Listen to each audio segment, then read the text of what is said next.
Welcome to Lesson 1 of the Lines and Triangle Relationship Unit. We are going to be learning about some special kinds of angle relationships relative to different lines. This is a kind of bread and butter basic part of geometry. So a couple of vocab words first. So a transversal is a line which cuts across two other lines.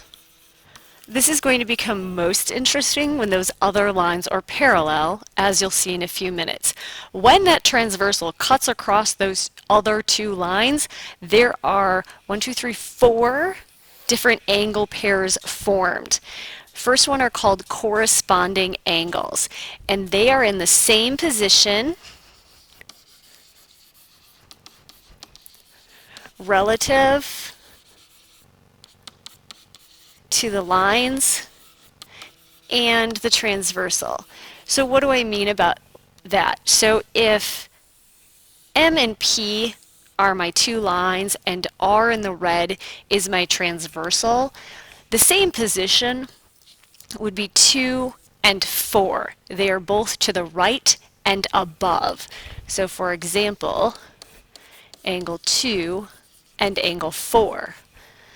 Angle 7 and angle 5. They are both below and to the right. Angle 1 and angle 3, because they are both above and to the left. And angle 8 and angle 6. Those are all corresponding angles. There are 4 pairs of corresponding angles in any transversal line situation. If we look at the next one, we are talking about alternate interior angles. Alternate interior angles are on opposite sides of the transversal. That's where the alternate part comes in. And they're inside the lines. That's where the interior part comes in. So opposite sides of the transversal, but inside of the lines that are intersected. So 2 and 6.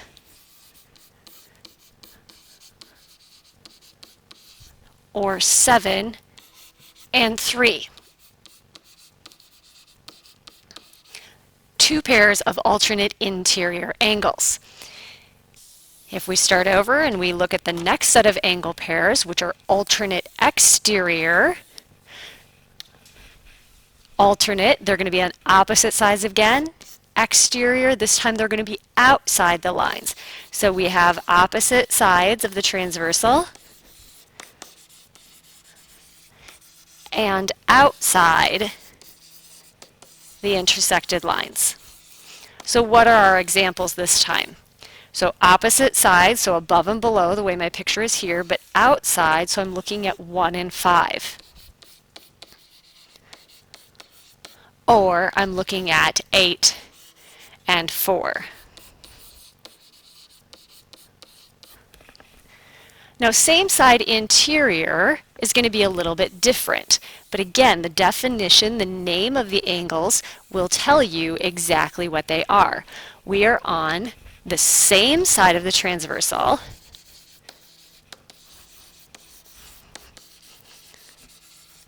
and inside the intersecting lines. So if I go to my picture, 7 and 6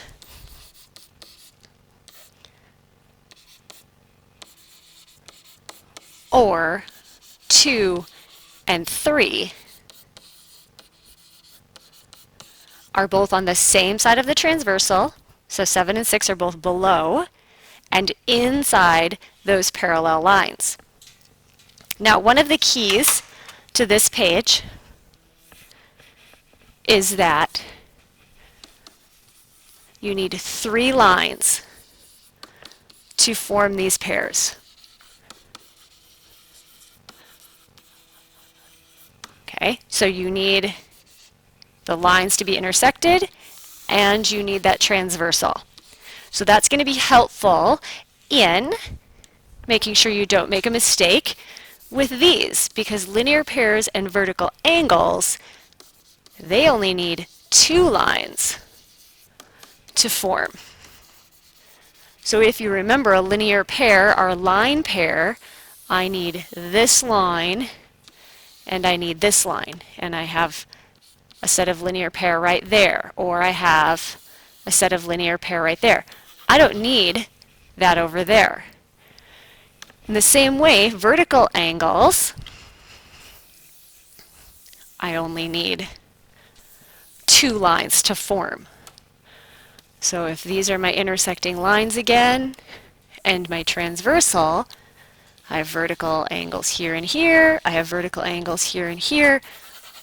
I don't need that other pair of line. So it's going to be very important that you keep the first 4 angle pairs separate from the other 4 angle pairs, or the other 2 angle pairs. So let's pause here. That's the notes section. The next video will contain all of the examples.